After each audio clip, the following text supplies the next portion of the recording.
በእናትሽ 11,000 ሰው መሀል አንድ ነገር ልናገር። አቡ ፍቃድ እንደው በቃ ሙስሊሞች በአላህ ክርስቲያኖች በመድኃኔዓለም ተውኝ እኔን። እሺ በቃ እኔ ለልጄ ልኑርላት በቃ እና ለራሴ ልኑር በቃ እና ተውኝ በቃ።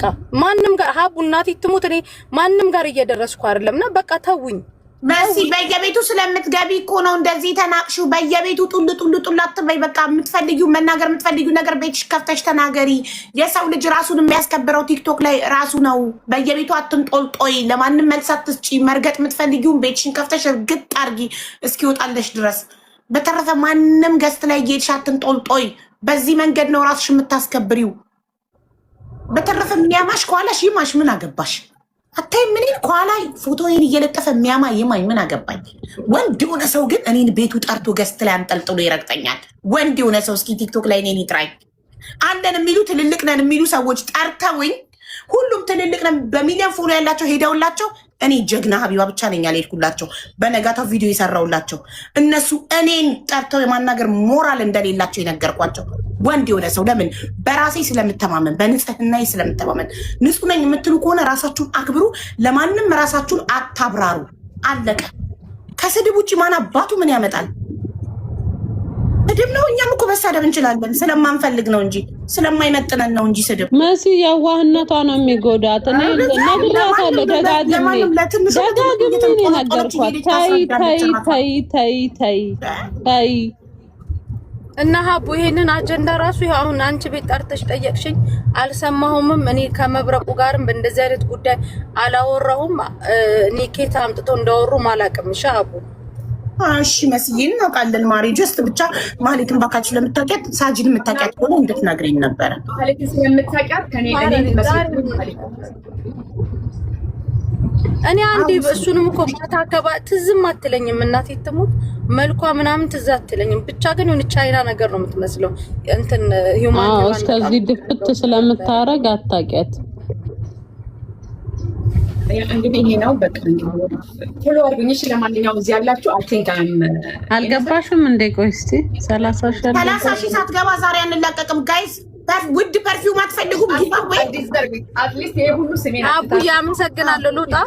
እሺ መስዬ እናቴ እናመሰግናለን። እኔ ውድ እሺ ችግር የለም። እሺ እናቴ መስዬ ጠንከር በይ። ኔቨር ጊቭ አፕ። ማለቴ በቤትሽ ተራገጭ የፈለግሽውን እያስረቀሷት አባቴ ነው እንጂ የመጣሁት ማንም ቤት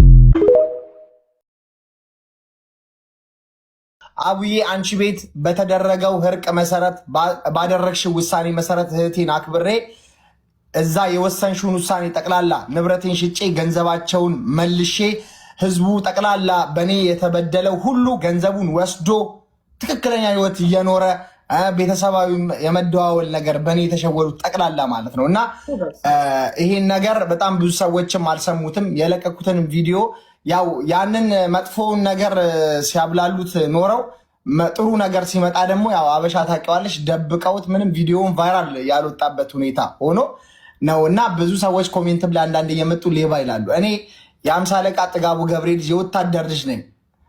እኔ ጠቅላላ እኔና ፋሲካ ስካም ተደርገን እዚህ ገባን። እዚህ ያለውበት ሁኔታ ሆንኩኝ። ሁሉም ሰው እንደሚጭበረበረው እንጂ ምንም አጥቼ ይሄንን ህዝብ ለመበደልም ምንም ሆኜ አይደለም። እና ንብረታቸውን ገንዘባቸውን መልሼ በእኔ የተጨረበሩትን ይቅርታ ብዬ ሁሉን ነገር ቪዲዮ ሰርቼ ፖስትቻለሁ። ገብታችሁን የፔጅ ላይ እዩት። አቡዬ በወሰነችው እህቴን አክብሬ ማለት ነው። እና አቡዬ ጋር መጥቶ የተዳኙት ሰዎች በትክክል ገንዘባቸው ተመልሶ ገንዘቤ አልተመለሰም እንደዚህ ገንዘብ አለብኝ የሚል ካለ ይኸው በሀቡ ፊት 1 ሚሊዮን ብር እቀጣለሁ። 1 ሚሊዮን ብር ማለት በሚኪ ፊት አውራሪ ገንዘቤን ተበልቻለሁ፣ እሱ እንደዚህ አድርጎ አጭበርብሮ ብሬን ተበልቻለሁ አልመለሰልኝም የሚል ካለ 1 ሚሊዮን ብር ለመቀጣት ዝግጁ ነኝ። እና ይሄንን ነው በዚሁ ማሳወቅ ፈልገው። እቺን እህታችንን ሳጂን የጠይቃችሁን ጥያቄ እኔ አይቻትም አላቅም፣ ምንም ብያት አላቅም ማለት ነው። በዚሁ አጋጣሚ እንትን ልንገራችሁ ብዬ ነው አጋጣሚውን ከሰጣችሁ። እሺ በጣም እናመሰግናለን። እነሱ ምን ሆናችሁ ነው ኮሜንታት? እነሱ ካላወቃ ምን አማርኛው ነው ካላወቋት የምን ፓስፖርት ምን ደረጃ ነው እንዴ? ሰው ልጅ እንደዚህ አታሳ